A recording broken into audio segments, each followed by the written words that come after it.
بسم الله الرحمن الرحيم الحمد لله والصلاة والسلام على رسول الله وعلى آله وصحبه ومن اتبع هداه أما بعد السلام عليكم ورحمة الله تعالى وبركاته. Nous avons vu dans notre dernier cours les mérites de Al-Adhan et que signifie Allahu Akbar et quelle méditation il faut apporter sur Al-Adhan pour que ça nous permet d'avoir le khushu' dans notre prière. Alors après le takbir, La ilaha illallah. Le muaddin dit Ashhadu an la ilaha illallah. La ilaha illallah, ici, il faut la comprendre d'abord comme il y a l'appel à la prière, et la prière est une adoration, et la ilaha illallah, ça veut dire quoi? Elle veut dire que nul ou rien ne mérite d'être adoré à part Allah subhanahu wa ta'ala. Donc la première chose, c'est Tawhidullah subhanahu wa ta'ala bil ibada. Et on dit que celui qui m'appelle, c'est celui qui mérite d'être adoré. Donc ça renvoie à la sincérité, à la dévotion, au dévouement, à ce qu'on appelle al-ikhlas. Quand le muaddin nous dit celui qui vous appelle, celui qui vous appelle, en plus qu'il est le plus grand, eh bien, c'est le seul digne d'être adoré. C'est comme ça qu'il faut voir la chose. Après, le muaddin va dire Ashhadu anna Muhammadan Rasulullah. Rasulullah sallallahu alayhi wa sallam est le seul aussi digne d'être le guide qui va nous guider dans notre prière. Le prophète nous a dit Sallu kama ra'aytumuni usalli. Allah subhanahu wa ta'ala nous a prescrit la prière dans le Coran, mais sans nous dire comment prier. Alors on doit prier comment? On ne peut pas inventer une prière, mais on doit prier comme le prophète sallallahu alayhi wa sallam a prié.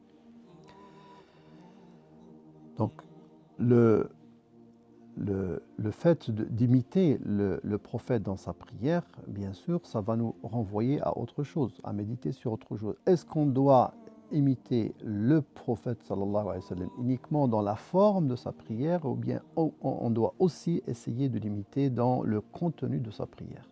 On sait que le prophète sallallahu alayhi wa sallam, il était apaisé quand il entend l'adhan.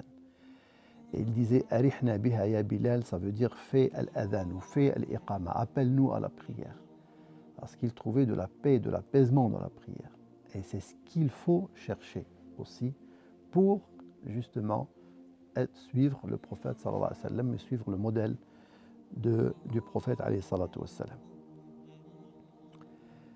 Et la ilaha illallah Muhammadur Rasulullah, si on les a compris de la sorte, la ilaha illallah veut dire l'ikhlas, et le Muhammadur Rasulullah veut dire la justesse. Ça veut dire que je dois être sincère et ce que je fais doit être dévoué pour Allah subhanahu wa ta'ala. Et deuxième chose, je dois le faire comme il faut, d'une manière juste. Et la manière juste, c'est-à-dire la manière dont l'accomplissait le prophète sallallahu alayhi wa sallam. Parce que al-a'mal, ça veut dire les œuvres du croyant ne sont acceptées par Allah subhanahu wa ta'ala que s'il y a ces deux conditions.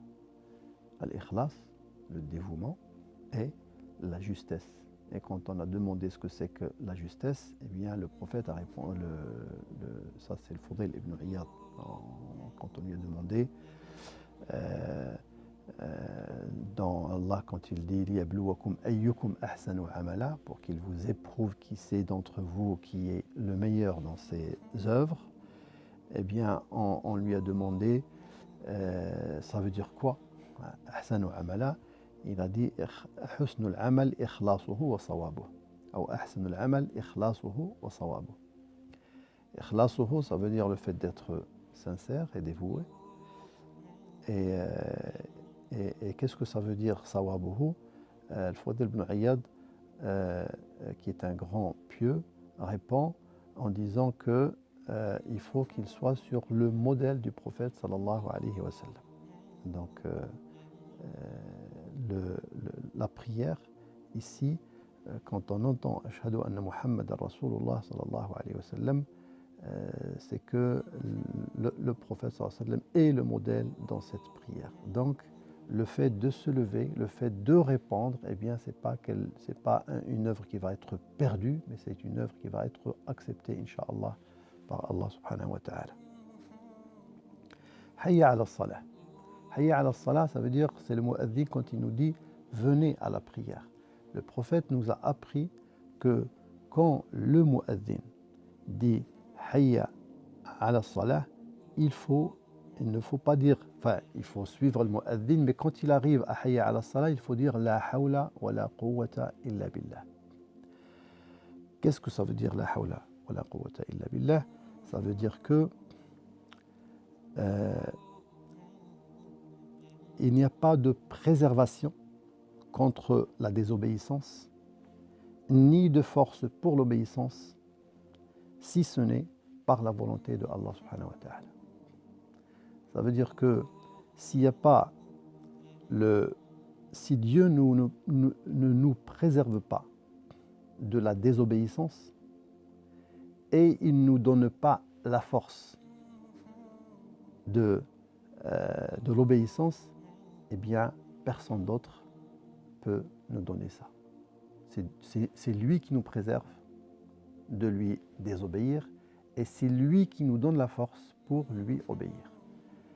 Et c'est comme ça qu'il faut entendre Hayya ala salah. Je dis la hawla wa la quwwata illa billah, ça veut dire je demande l'aide de Allah subhanahu wa ta'ala pour qu'il me donne la force pour obéir, pour répondre à cet appel. Et c'est pareil quand le mu'adhin dit Hayya ala al-falah, donc venez à la réussite. Et c'est pareil, on doit dire la hawla wa la quwwata illa billah. Cette formule est une formule qui est un dhikr qui est vraiment très important dans la vie du croyant. Après, donc, l'adhan, il va être clôturé par La ilaha illallah, Allahu Akbar, La ilaha illallah. Donc, on revient au takbir et on revient à La ilaha illallah pour confirmer ce qu'on a dit au début. Voilà comment il faut vivre le adhan. Et si on vit le adhan de cette façon-là, eh bien, voilà, on se prépare à la prière. Deuxième chose, une fois qu'on a entendu l'adhan, qu'est-ce qu'il va y avoir? Il va y avoir les ablutions. Le prophète dit « Miftahu as-salah at-tuhur » ou « at-tuhur miftahu as-salah ». Ça veut dire la clé de la prière, c'est la purification. Et dans un autre hadith, le prophète nous dit « At-tuhuru shatrul iman ». At-tuhuru shatrul iman, ça veut dire que la purification est la moitié de la foi. Si on prend le wudu, la forme de l'wudu, ça veut dire qu'il faut se laver les membres qu'on sait, qu'on doit laver dans notre wudu. Et tout simplement avec, voilà, on prend la forme de l'wudu. Sans méditer sur le contenu de l'wudu, eh bien on est passé à côté de quelque chose qui est très important par rapport à la prière et par rapport au sens de la prière. Regardez le hadith du prophète sallallahu alayhi wa sallam. At-tuhuru shatrul iman.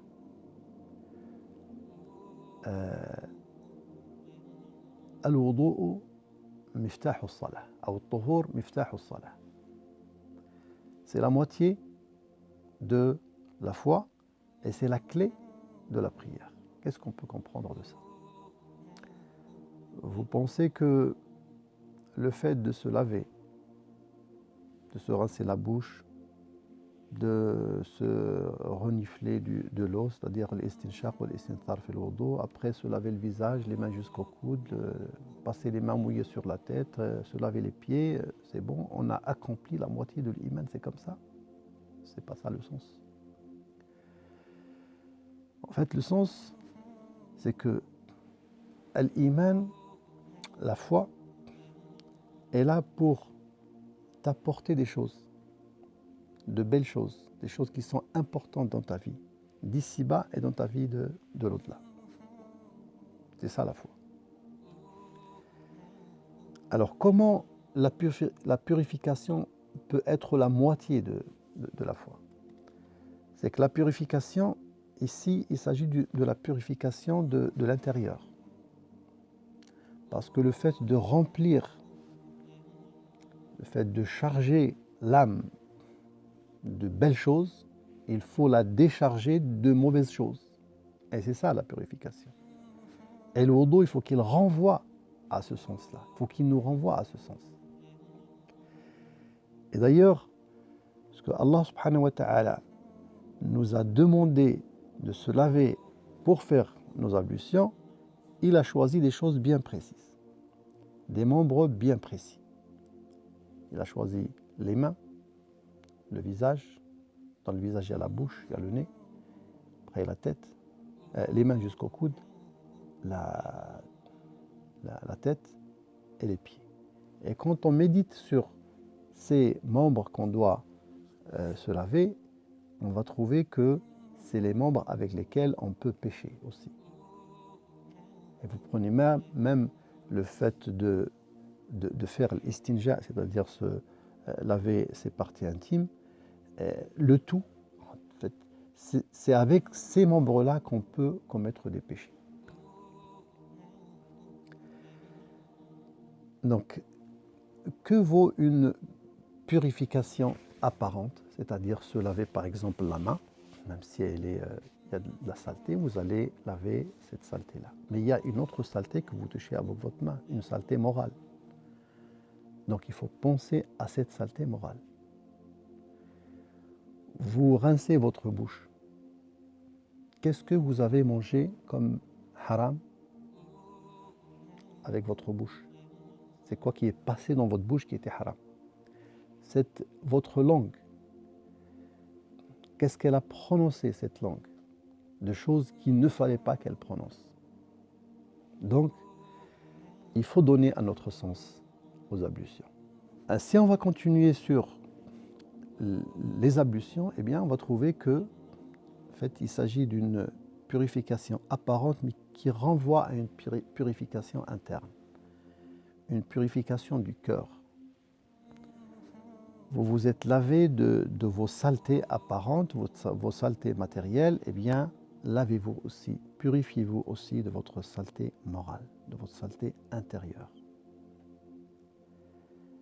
Et avec cette dimension-là, effectivement, les ablutions, la purification prescrite devient vraiment la moitié de la foi. Pourquoi? Parce qu'en fait, la moitié de la foi est de se vider de choses qui ne sont pas bonnes, de se décharger des mauvaises choses. Parce qu'on ne peut pas mettre dans un seul récipient des bonnes choses sur des mauvaises choses. On est obligé d'abord de laver le récipient et le dégager de toute chose qui n'est pas bonne pour pouvoir le remplir de bonnes choses. Vous avez un verre qui est sale, vous voulez boire du lait, vous ne pouvez pas mettre du lait sur la saleté qui est dans le verre. Vous devez déjà laver le verre, le purifier, le nettoyer, le décharger, le dégager de ces saletés et après vous pouvez mettre dedans ce que vous voulez boire dedans.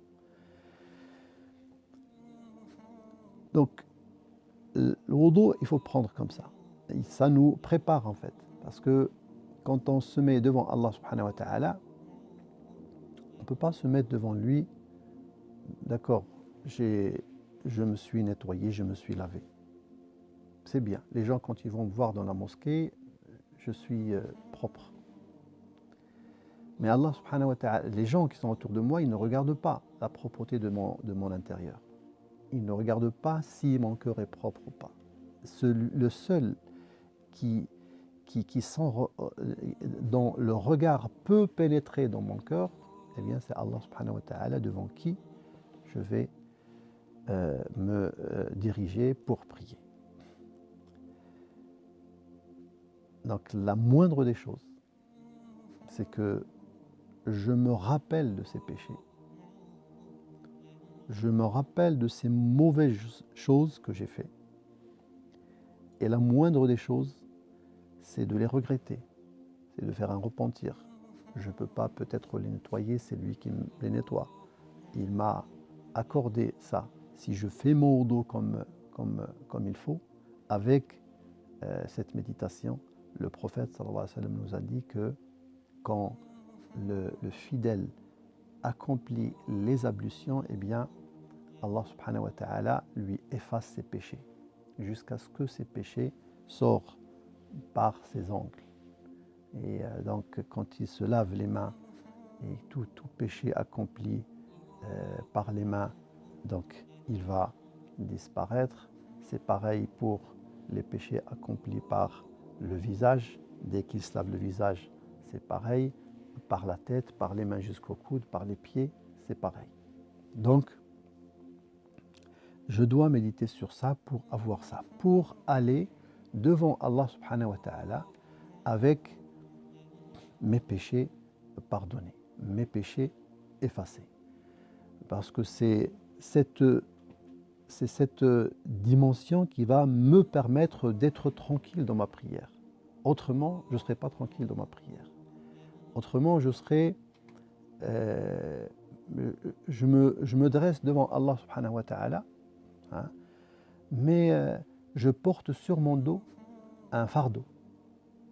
Et ce fardeau m'empêche de m'adresser comme il faut à Allah subhanahu wa ta'ala. Et donc pour se décharger de ce fardeau, c'est à travers cette purification qui est al-wudu. Barakallahu fikum, jazakumullahu khair, wassalamu alaikum wa rahmatullahi ta'ala.